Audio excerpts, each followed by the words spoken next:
Bismillahirrahmanirrahim. Assalamu alaikum students. Hopefully you all are fine and doing good. So students, chapter 8 chemical reactivity का जो हम topic पढ़ेंगे वो है इलेक्ट्रोपॉजिटिविटी एंड आयनाइजेशन एनर्जी। दोनों का हम रिलेशनशिप पढ़ेंगे, लेकिन उससे पहले हम देख लेते हैं दोनों टर्म्स का मतलब क्या है। फर्स्ट है इलेक्ट्रोपॉजिटिविटी।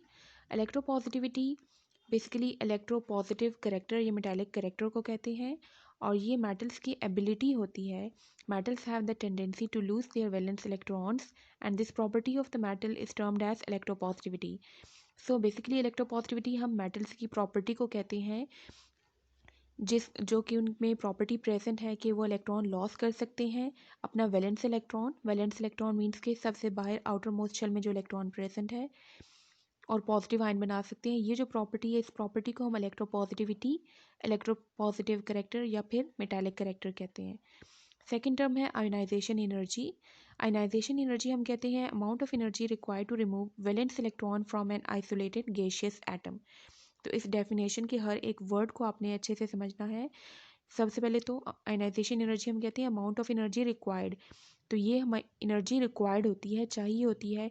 किस लिए चाहिए होती है? To remove valence electron.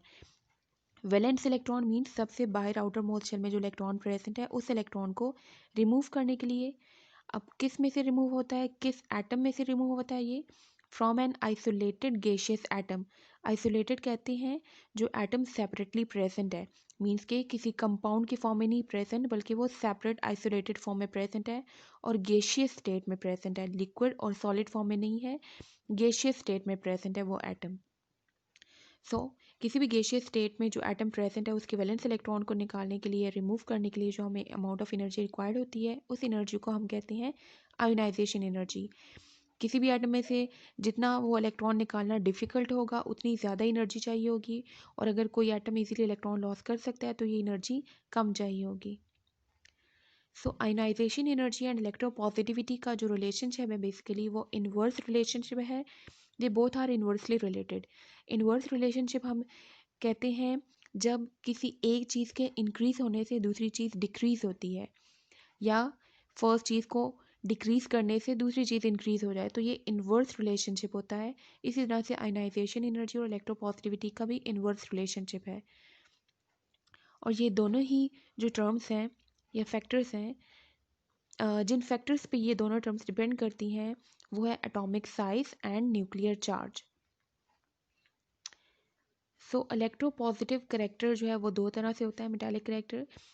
या तो मेटल्स, कुछ ऐसे मेटल्स हैं जिनका ये इलेक्ट्रोपॉजिटिव करेक्टर हाईएस्ट होता है, मीन्स कि they can easily loose electron, वो इजीली इलेक्ट्रॉन लॉस कर सकते हैं, तो उनको हम हाईएस्ट इलेक्ट्रोपॉजिटिव मेटल्स कहते हैं।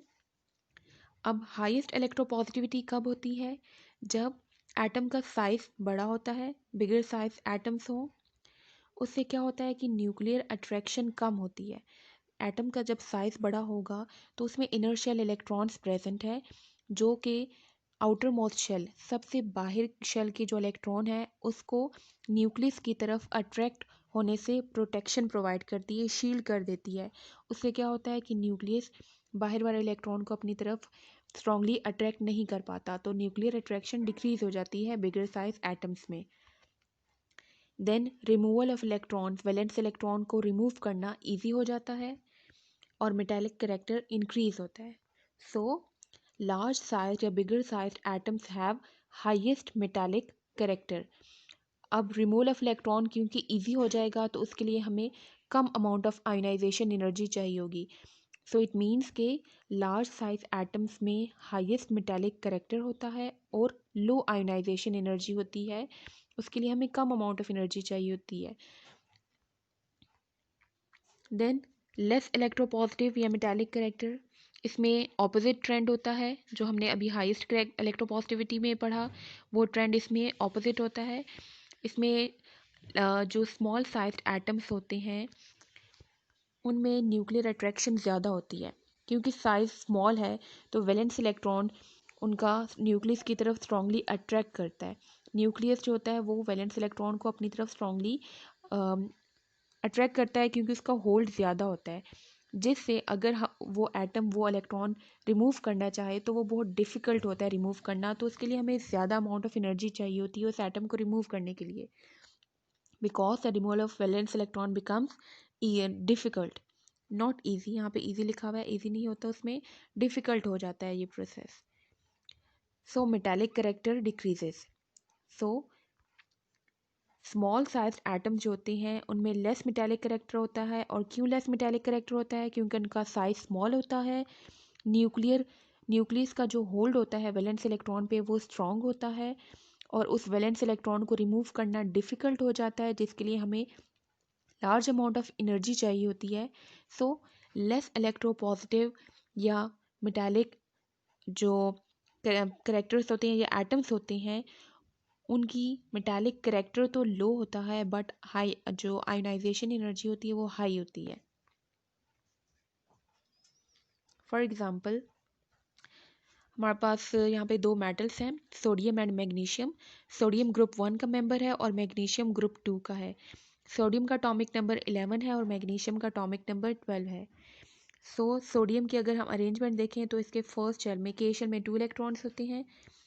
एल शेल जो सेकंड शेल है उसमें 8 इलेक्ट्रॉन्स हैं और एम शेल जो कि सबसे लास्ट शेल है उसमें 1 इलेक्ट्रॉन प्रेजेंट है। जबकि मैग्नीशियम का एटॉमिक नंबर 12 है तो उसमें एक एक्स्ट्रा इलेक्ट्रॉन प्रेजेंट होता है। फर्स्ट शेल में 2, सेकंड में 8 एंड थर्ड शेल में 2 इलेक्ट्रॉन्स प्रेजेंट है। सोडियम की इलेक्ट्रॉनिक कन्फिग्रेशन अगर हम देखें तो इसकी इलेक्ट्रॉनिक कन्फिग्रेशन होती है 1s2, नॉट 1s1, यहाँ पे 1s1 लिखा है, 1s2 होती है, 2s2 एंड 3s1। इसका जो s सब शेल है उसमें 1 इलेक्ट्रॉन है। और मैग्नीशियम में 1s2 होती है, यहाँ पे 1 लिखा है, 1 नहीं होता, 2 होता है, 1s2, 2s2 and 3s2। Means के इसका जो वैलेंस इलेक्ट्रॉन है वो s सब शेल में आ रहा है जिसमें, और इसके s सब शेल में 2 इलेक्ट्रॉन्स हैं। सो सोडियम के पास एबिलिटी है को कि वो अपना वैलेंस इलेक्ट्रॉन जो कि 1 इलेक्ट्रॉन है, it has ability to lose 1 electron, while magnesium has ability to lose 2 electrons. क्योंकि ऑक्टेट कंप्लीट करने के लिए या स्टेबल होने के लिए मैक्सिमम 8 इलेक्ट्रॉन्स होने चाहिए, लेकिन सोडियम के वैलेंस शेल में 1 इलेक्ट्रॉन है। अब इसको अपना शेल कंप्लीट करने के लिए 7 मज़ीद इलेक्ट्रॉन्स चाहिए होते हैं। सो 7 इलेक्ट्रॉन्स लेने के बजाय ये क्या करता है कि अपना ये एक इलेक्ट्रॉन लॉस कर सकता है। इसी तरह से मैग्नीशियम को अपना शेल कंप्लीट करने के लिए मज़ीद 6 इलेक्ट्रॉन्स चाहिए, तो वो 6 इलेक्ट्रॉन लेने के बजाय मैग्नीशियम ये अपने 2 इलेक्ट्रॉन्स लॉस कर सकता है इसलिए। लेकिन सोडियम का अगर हम साइज़ कंपेयर करें तो सोडियम का साइज़ स्मॉल होता है एज़ कम्पेयर टू मैग्नीशियम और ये 186 पिकोमीटर होता है, जबकि मैग्नीशियम का जो साइज़ है दैट इज़ 160 पिकोमीटर। अब ये साइज़ में इतना डिफरेंस क्यों आ रहा है? हालांकि नंबर ऑफ़ शेल्स तो सेम है। तो साइज़ में डिफरेंस इस वजह से आ रहा है क्योंकि सोडियम का atomic number means number of protons वो 11 होते हैं और मैग्नीशियम में जो नंबर ऑफ़ प्रोटॉन्स हैं वो 12 हैं। तो मैग्नीशियम में नंबर ऑफ़ प्रोटॉन्स ज़्यादा हैं और वो प्रोटॉन्स कहाँ प्रेजेंट होती हैं? वो न्यूक्लियस में प्रेजेंट है। और जितने ज़्यादा प्रोटॉन्स ज़्यादा होंगे न्यूक्लियस पे पॉजिटिव चार्ज भी ज़्यादा हो जाएगा। सो मैग्नीशियम में जो न्यूक्लियर चार्ज है वो ग्रेटर है एज़ कम्पेयर टू सोडियम। जब न्यूक्लियर चार्ज ज़्यादा होगा तो जो शेल्स हैं वो न्यूक्लियस के करीब हो जाएंगे, जिससे ओवरऑल जो साइज़ होता है वो स्मॉल होता है। अब सोडियम का क्योंकि साइज़ स्मॉल है तो न्यूक्लियस की जो अट्रैक्शन है towards valence electron, M shell में जो ये इलेक्ट्रॉन प्रेजेंट है, न्यूक्लियस इसको स्ट्रांगली अपनी तरफ नहीं अट्रैक्ट कर रहा क्योंकि बीच में 2 शेल्स प्रेजेंट है, कम्प्लीटली फिल्ड शेल्स भी प्रेजेंट है और साइज़ इसका स्मॉल होता है। So sodium can easily loss the valence electron, वो ईजिली अपना इलेक्ट्रॉन लॉस करता है। इसी वजह से आयनाइजेशन एनर्जी सोडियम की 496 किलो जूल पर मोल है।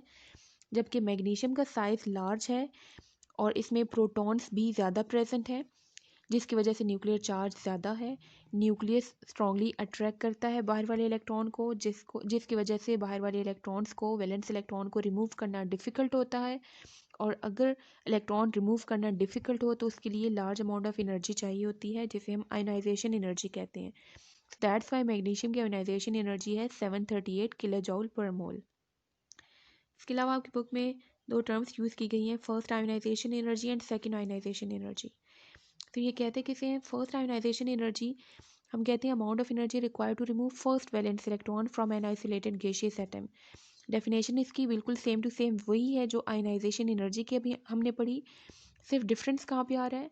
डिफरेंस आ रहा है फर्स्ट वैलेंस इलेक्ट्रॉन मीन्स कि वो एनर्जी जो किसी भी एटम में से पहला इलेक्ट्रॉन, फर्स्ट इलेक्ट्रॉन रिमूव करने के लिए चाहिए होती है। और वो पहला इलेक्ट्रॉन या फर्स्ट इलेक्ट्रॉन कहाँ से रिमूव होगा, वो वैलेंस शेल से ही रिमूव करेंगे हम। फॉर एग्जांपल मैग्नीशियम मेटल है, ये एक इलेक्ट्रॉन जब लॉस करता है तो ये पॉजिटिव आयन में कन्वर्ट हो जाता है Mg+1। तो ये जो इलेक्ट्रॉन लॉस किया मैग्नीशियम ने, इसके लिए जो एनर्जी चाहिए होती है वो 738 किलो जूल पर मोल है।